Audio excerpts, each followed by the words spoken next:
G'day everybody, welcome back to another episode of Crafted by Tim. In the previous episode we made this, a piece of Damascus, minus the fracture line there that runs all the way down. There's a few delaminations, and I'm not sure how well this is going to work because of those delaminations, but this channel is all about experimentation, so I'm going to experiment and see whether or not I can still make something out of this, and whether or not it's still reasonably strong.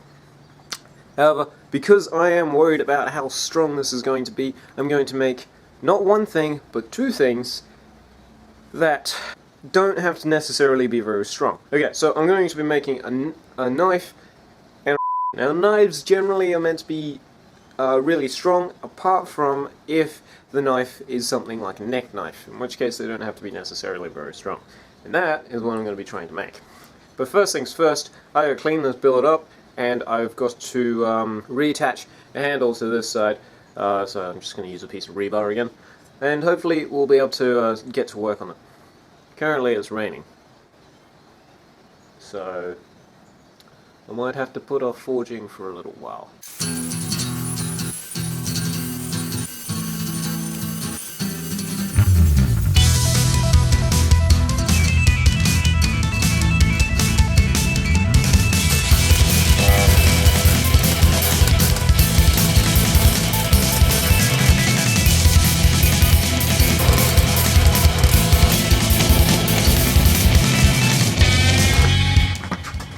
Okay, so I entirely forgot to do something, forgot about something, so now I have to deal with it because I'm an idiot. So, what am I talking about? This. So, yesterday I welded this on to this end. This is the end that had the delamination that runs around here. And there's basically sort of like there's a segment there that's a little bit, that I want to leave attached. So what I'm going to do, because I think I might actually be able to reattach it. So what I want to do is I want to cut across here, hopefully not messing up too much of the steel that I already have, and then I want to cut down along here.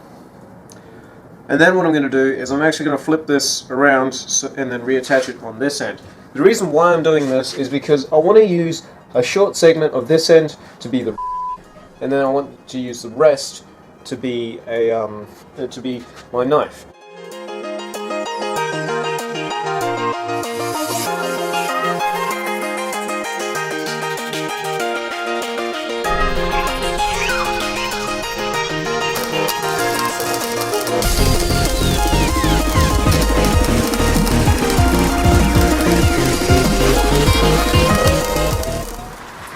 Oh, I guess I'm not going to be doing any forging today. Yay. Alright, so I'm going to give this my shot. I've got like 4 hours before the rain comes back. Going to give it the best shot that I can.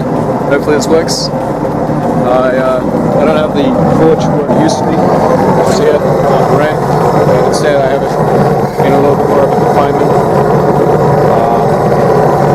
Hopefully I won't get rained out before I can do this forge welding. But that's basically what I'm going to try and do today, right now.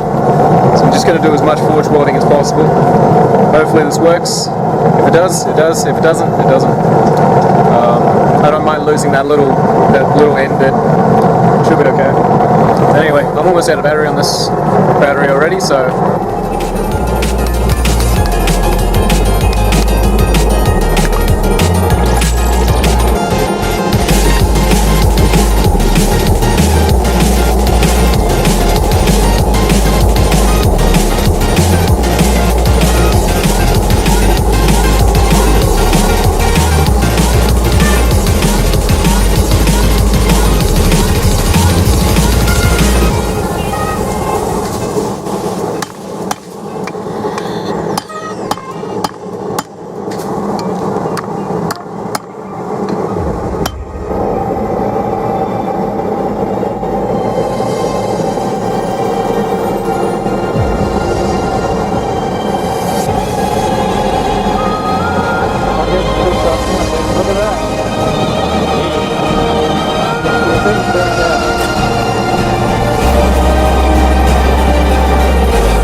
Well, there is a broken porch. It's not good.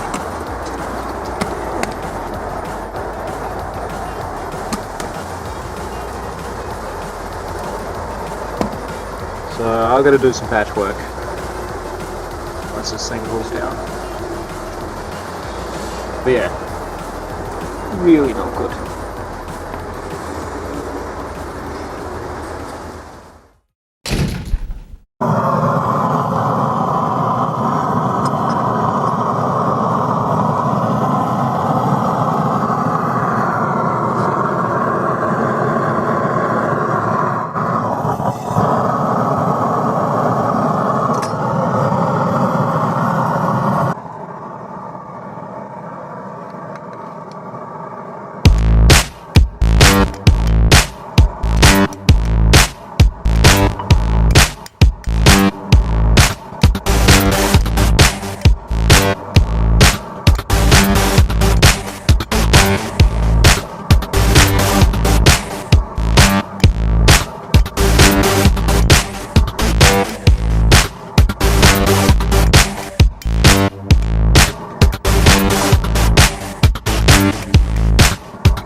Okay, so this is a knife as of right now.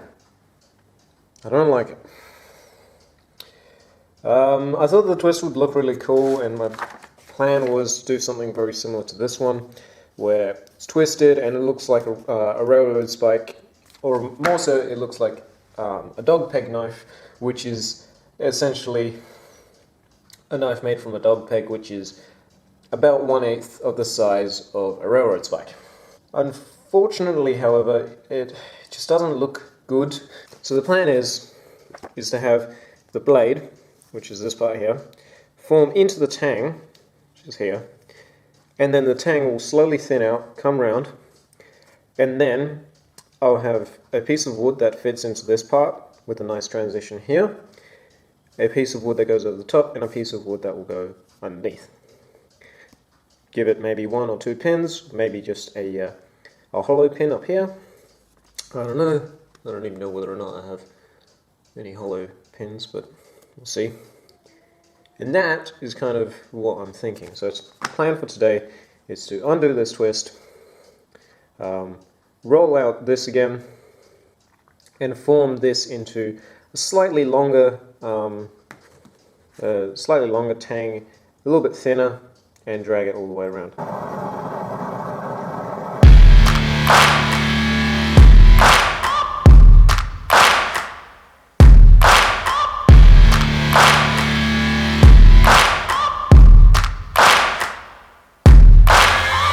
Searching for greatness in a sea of the dying and shameless, a sea of the aimless. I don't wanna be one of the nameless. I'ma wake up with the mindset that one day I'm gonna make it, and I don't think I'll be fine if I don't break my limitations.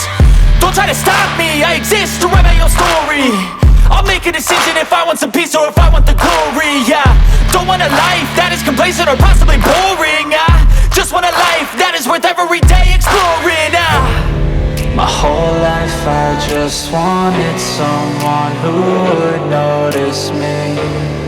My whole life I just wanted to be somebody to be.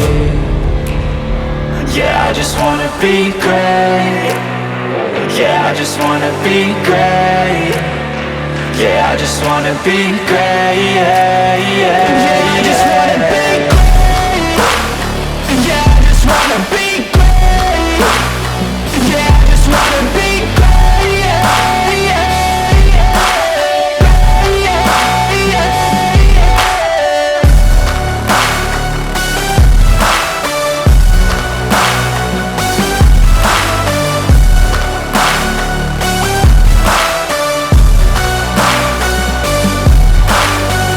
This is a statement to appreciate all that is vacant.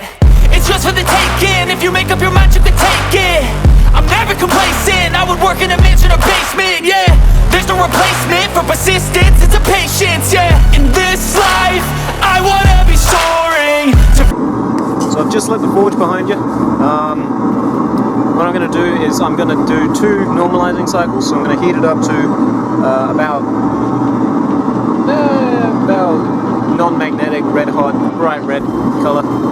And what I'm going to do is from the forge, I'm going to place it on top of my vise. I'm not going to clamp it in the vise or anything like that. If I clamp it, then it could lose a lot of heat really quickly. The idea is that it loses heat very slowly, cool down till I can touch it, cool down to room temperature. Now I'm going to throw it back into the forge, do that again, and then on the 3rd time I'm actually going to quench it in peanut oil. If you don't have peanut oil, or if you can't get peanut oil, or if you're allergic or anything like that, there's multiple other things that you can use. You can use vegetable oil, or you can also use motor oil. Dirty motor oil works quite well. But the reason why I use peanut oil is because it has a very high flash point, which means that when I go and do this quench, it's not going to boom. It doesn't matter generally. Generally it's pretty well okay, but in this scenario I'm just gonna, avoid doing that.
forgot to mention, you have to be really careful whilst handling it right now. Because right now, we just quenched it, which means that it's now hard, but it's also very brittle. After we temper it, it becomes more springy and less brittle. So up until we temper it, we've got to be really careful. So I'm going to take a file to the back, clean up the blade here, and then do the rest with a wire wheel and a drill.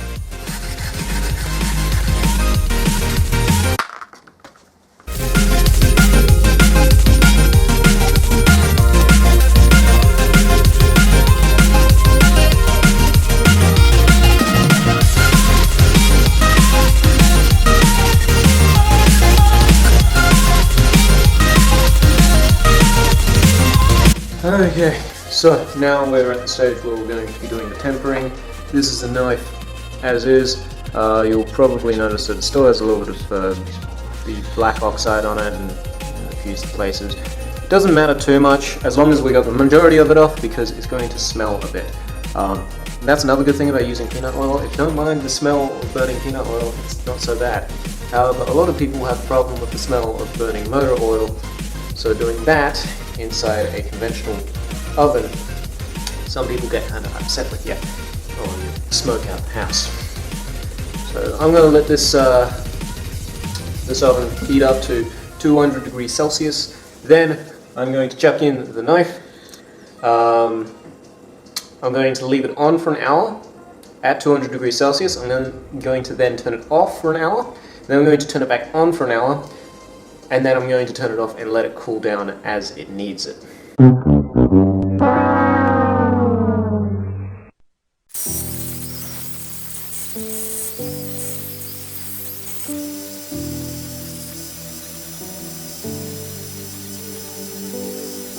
We had finished the tempering. We ended up with this really nice blue color because I stopped watching it. That was actually my own fault. Yeah, I totally forgot. I was originally going to do it with the oven, but I didn't have enough time, so I preheated the oven to 250 degrees Celsius. I then, using the stove, ran the spine of this knife over the flame until I was meant to get a straw color, and then I'll just throw it in the oven. And then turn off the oven. But unfortunately, I kind of forgot about it because I was talking to someone at the same time. And it kind of got me caught up, and I ended up with a blue color instead. Now apparently, and I can't remember where I read this, but apparently the blue color is the color that you use for tempering spring steel, because it makes things super springy. Now I'm not entirely sure about that, but it's what I ended up with. So we're gonna deal with it. Now this might seem like a really, oh my god, that's a big mistake. Maybe you should just go back and, you know, re-harden it and try and retemper it. But in actuality, it doesn't really matter for a knife like this. For any other knife, yes, I'll go right back through the process and make sure that this runs perfectly. But because this is a very small knife as it is, and because of the style of knife, it being a neck knife, it doesn't necessarily need an awful lot of care and stuff like that. The reason why is because neck knives aren't meant for, you know, survival or anything like that. Nowadays you can get, you know, your survival neck knives and stuff like that, but this particular one is meant to replicate an old style of neck knife that was used in America. And whilst I'm explaining this to you, I'm going to start going through some of the grits. I'm going to start off by using the Linisher belt, which has a 240 grit on it. Then I'm going to move up to some 360 wet and dry. And just keep going through the different layers. What's the reason behind neck knives? Well, back when white folk were settling America, what they had was, occasionally they would be invited into Native American villages where they would be allowed to dine. The idea was that a lot of white folk back then, whilst they were colonizing, had to protect themselves against wildlife and that sort of stuff. So they had guns with them, most of them, and they would also have very large knives. And the knives that they carried with them would be very, very large, things that you would use for hunting boar and fighting off bears. And that was also considered a very utility sort of blade. It was considered that if you had one of those knives, chances are you'd probably just use it for everything. But some trackers would acknowledge that if they were to take this out at a meal with Native Americans, it can often be seen as a threat to the Native Americans who are hosting the meal. So instead what they would do is they would carry a smaller knife around their neck so they could leave their large boar hunting and bear hunting knife with their horse along with their gun. So they wouldn't be seen as intimidating, and they would be able to get along a lot better with the Native Americans that they were dining with for the night, better than if they were to use 1.5 foot long knife to carve a roast. And that is basically it. Using a neck knife was a gesture out of respect and etiquette. Using a smaller knife so you don't seem threatening. Okay, so we've taken this to 1,200 grit sandpaper. We ended up with a nice shiny looking piece of metal. So now what we're going to do is we're going to actually do etch. So in here I have bicarbonate soda water. So this is my neutralizing agent. It looks like, I don't want to try and describe what it looks like. It's not the cleanest of resources. Well, it doesn't matter. We got some paper towels here. Got some acetone. You can use nail polish remover. And what we're going to do is we're going to start off by cleaning down our metal. We also have our acid here. I'm using hydrochloric acid. Apparently I've actually been doing this wrong. Apparently what you're meant to do is have a very little amount of hydrochloric acid, about 1 to 20 parts. So 1 part hydrochloric acid, 20 parts water.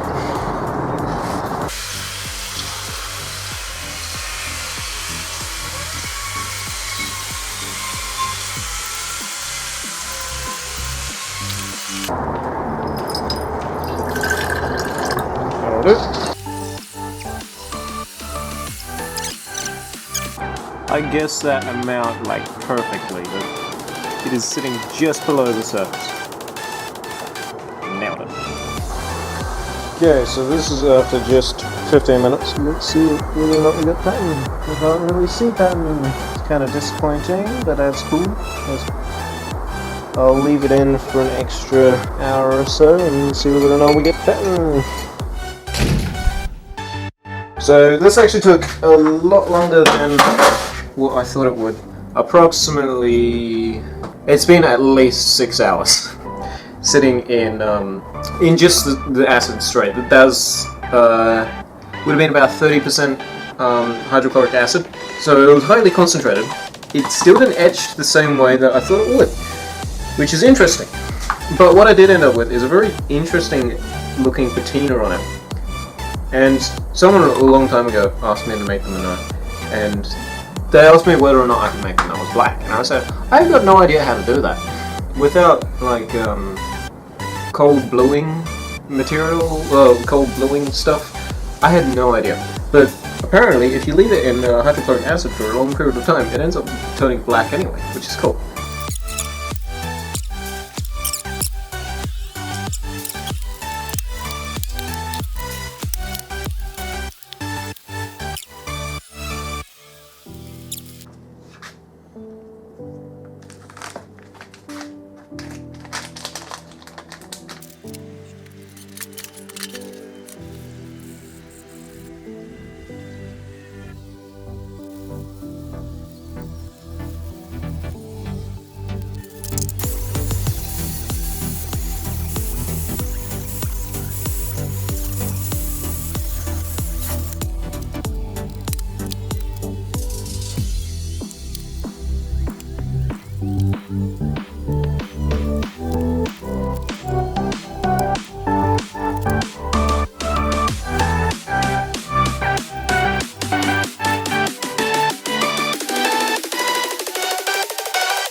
So, it's all done.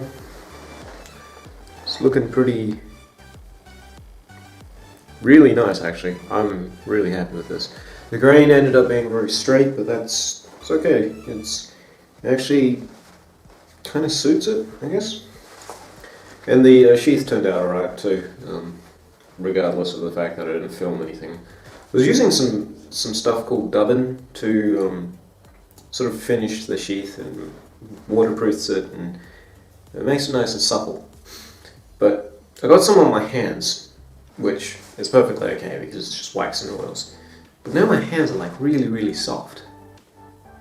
So, note to all you people out there using moisturizer and stuff like that, just use dubbin. Probably just as expensive as the stuff that you use. And yeah, I mean it's meant for leather, so how bad can it be for you?